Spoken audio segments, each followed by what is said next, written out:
In the secret history of the First World War, few women acquired a reputation as dark, dramatic, and strangely cinematic as Elsbeth Schragmüller.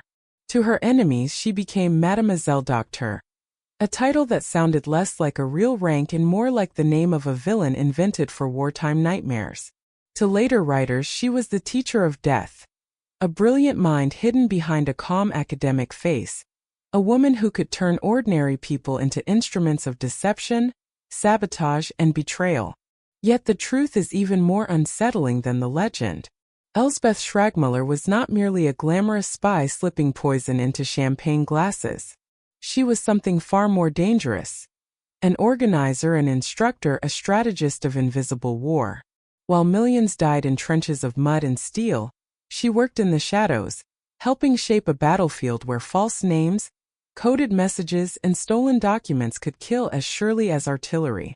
She was born in 1887 in Germany, into a respectable middle-class family, and on the surface her early life gave little hint of scandal or espionage.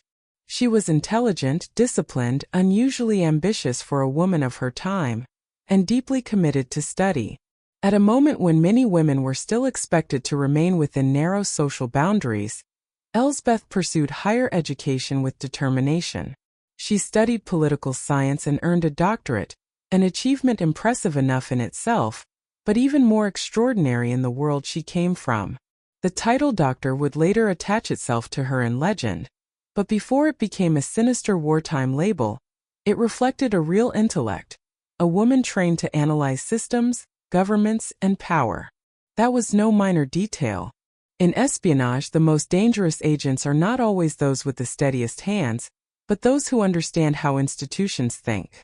When war exploded across Europe in 1914, it changed everything.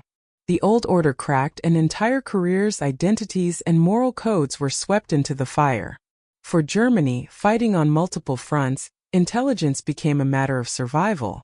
Armies needed to know troop movements, railway schedules, fuel reserves, shipping routes, morale, and political rumors. The war would not be won by courage alone. It would also be fought by clerks, codebreakers, smugglers, double agents, and trained observers who could move unnoticed in hostile territory. In that world, Elsbeth Schragmüller found her calling. She joined German military intelligence and was eventually attached to the intelligence section in occupied Belgium, one of the most critical espionage centers of the war. Belgium mattered because it was a corridor, a front line, a crossroads of armies, civilians, refugees, informants, and resistance networks. It was a place where borders blurred and loyalties shifted under pressure. Here, in this tense occupied landscape, Schragmüller rose not because she looked dramatic, but because she was efficient. She had a gift for organization, discipline, and psychological judgment. She understood that an intelligence service could not survive on improvisation alone. Spies had to be selected, evaluated, trained, and controlled. Romantic myths made espionage look like adventure. She treated it more like a profession. This is the point where legend begins to wrap itself around fact. Mademoiselle Docteur became one of the most famous names associated with German espionage during the war, but historians have long debated how much of that title referred specifically to Schragmüller, and how much was inflated by Allied propaganda, sensational journalism, and later fiction. Wartime governments had every reason to create sinister symbols. A brilliant German woman training spies was already a compelling story. Add secrecy, fear, and the public appetite for scandal, and the result was almost inevitable. A myth was born. A cold-eyed female mastermind, sending agents across Europe with forged papers and silent instructions. The truth may have been less theatrical in its details, but not less formidable in its consequences. Schragmüller's real power seems to have lain in training. She is widely described as having helped prepare German agents for work behind enemy lines. That role mattered enormously. A spy could be brave and still be useless. Courage without discipline led to arrest.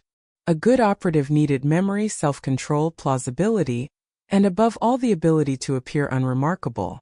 They had to remember cover stories down to the smallest detail, where they supposedly lived, where they worked, how long they had known a fake relative, what church they attended, what accent they should imitate, what train they had taken, what papers they could safely carry, and which lies were too elaborate to survive questioning. One contradiction at a checkpoint, one wrong reaction under pressure, and the mission was over. In the intelligence war, Schragmüller's classroom was as deadly as the front. Imagine the atmosphere of such training. A plain room, maps pinned to walls, railway timetables, newspapers, photographs, coded notes, examples of forged documents. Recruits summoned in one by one, judged not only for loyalty but for nerves. Could they maintain eye contact? Could they improvise without overacting?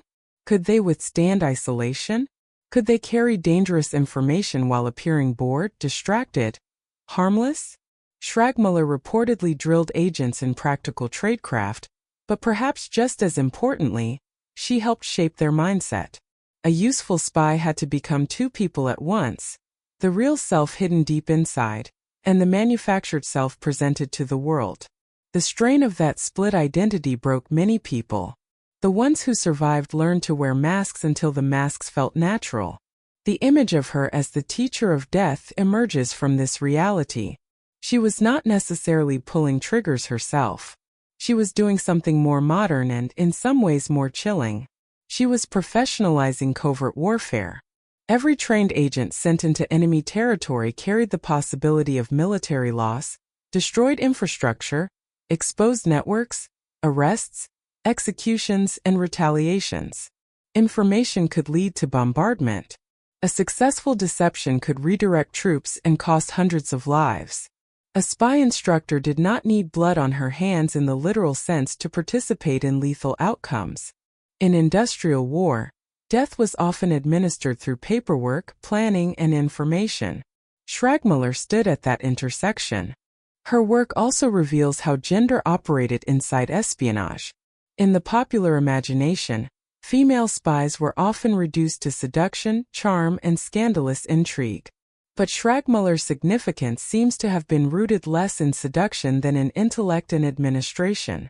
That made her more unusual, and perhaps more threatening to contemporaries. A woman who was not merely a messenger or temptress, but an authority within intelligence, challenged expectations. She occupied a role associated with command, evaluation, and expertise. Men were sent to fight in uniform. She helped decide which hidden battles would even be fought. Belgium, where much of her wartime career unfolded, was already a nest of secrets. Resistance networks moved messages. Civilians watched railways. Allied services hunted German informants. German authorities tried to break hostile networks and plant their own agents in return. Every cafe could conceal a whisper. Every crossing point could become a trap.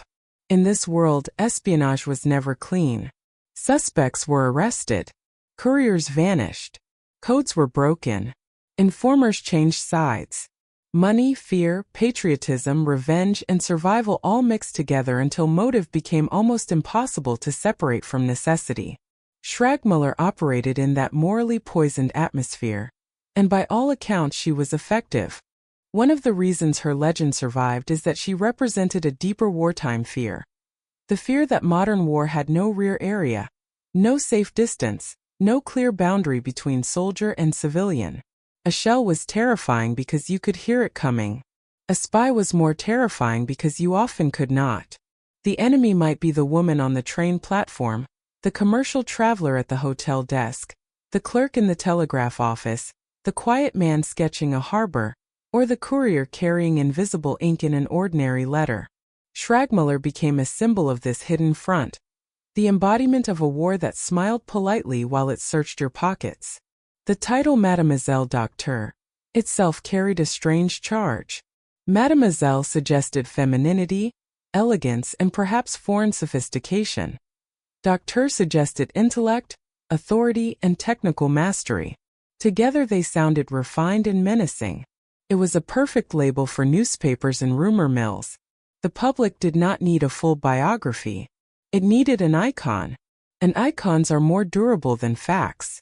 Over time, Schragmüller's name became tangled with fictionalized spy queens and composite characters, making it difficult to separate the historical woman from the cultural phantom. But that confusion tells us something important. The world was ready to believe in her because her kind of power had become imaginable. The First World War is often remembered through trenches, machine guns, poison gas, and endless attrition.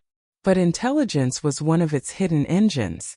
Information determined strategy. A delayed report could ruin an operation. A stolen schedule could expose troop concentrations. A carefully placed rumor could trigger panic. For intelligence officers and trainers, the war was not a sequence of heroic charges. It was a grinding contest of patience, manipulation, and precision. Schragmüller belonged to that cold architecture. If the frontline soldier fought with rifle and bayonet, she fought with selection, instruction, and clandestine method. There is also a cruel irony in the way her image developed. Male intelligence officers who trained agents were often seen as professionals, however ruthless. A woman doing similar work could be transformed into something more exotic and monstrous. The fascination with Schragmüller was partly about fear of espionage, but also fear of a woman exercising hidden authority in a sphere associated with state violence. She was portrayed not simply as competent, but as unnervingly competent. That distinction mattered. It turned her from a functionary into a legend. After the war, Europe was flooded with shattered empires, grievances, rumors, memoirs, and the need to explain catastrophe. In such a world, figures like Schragmüller naturally attracted attention. People wanted names, faces, masterminds. The scale of the war was so vast that the human mind searched for concentrated symbols. Mademoiselle Docteur became one of them. Writers, propagandists, and filmmakers seized on the image.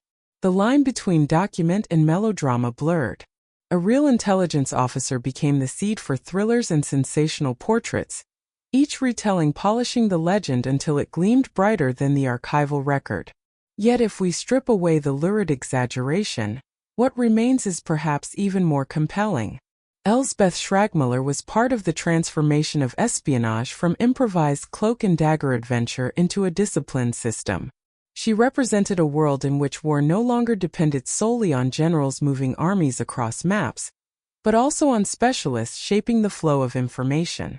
Her importance lies not in whether every tale told about her was true, but in what her career reveals about the age that created her. The modern state needed secrets, and secrets require professionals. There is something profoundly unsettling about instructors of covert war. Frontline violence is immediate. Hidden violence is delayed, distributed, and often anonymous. A trained agent may pass through a city for days before the consequence of their mission becomes visible. A report may sit in a file before it turns into arrests, sabotage, or bombardment. The person who prepares the agent, who sharpens the cover story, who corrects the posture, who teaches when to speak and when to remain silent, that person stands one step removed from the final act, yet remains deeply entangled in it. This is why Teacher of Death, even if partly theatrical, captures a truth. Schragmüller taught survival, deception, and efficiency in a system where success could destroy lives. At the center of her story is not seduction, but control. Control of nerves, of language, of paperwork, of appearances, of human weakness. The best spies were not always the boldest. They were often the most ordinary. They knew how to blend into the background, how to become forgettable, how to transform routine into camouflage. To train such people required a special sort of intelligence, one that recognized personality as a weapon and boredom as a disguise. Schragmüller seems to have understood this intuitively. Her battlefield was the unnoticed detail. And perhaps that is why her legend still lingers. We are accustomed to stories about grand villains and dramatic assassins, but Schragmüller points toward a colder form of power. The power to build a system that sends others into danger with prepared identities and scripted lies. She reminds us that the deadliest figures in history are not always those who stand in the spotlight.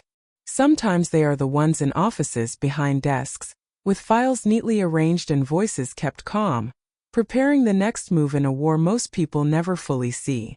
So who was Elsbeth Schragmüller in the end? A genius of espionage? A patriotic bureaucrat of secret war? A woman inflated into a mythical super spy by enemies and storytellers?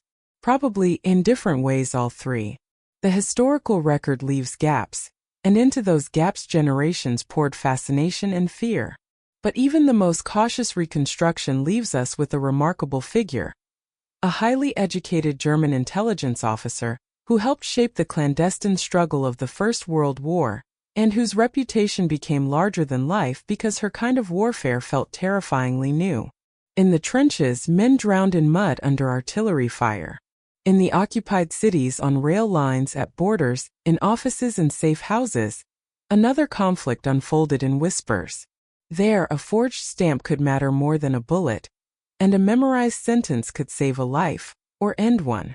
Elsbeth Schragmüller belonged to that invisible battlefield. Whether remembered as Mademoiselle Docteur, the teacher of death, or simply as one of the most enigmatic women in German wartime intelligence, she remains a haunting reminder that history is not shaped only by those who fight in the open. It is also shaped by those who teach others how to disappear.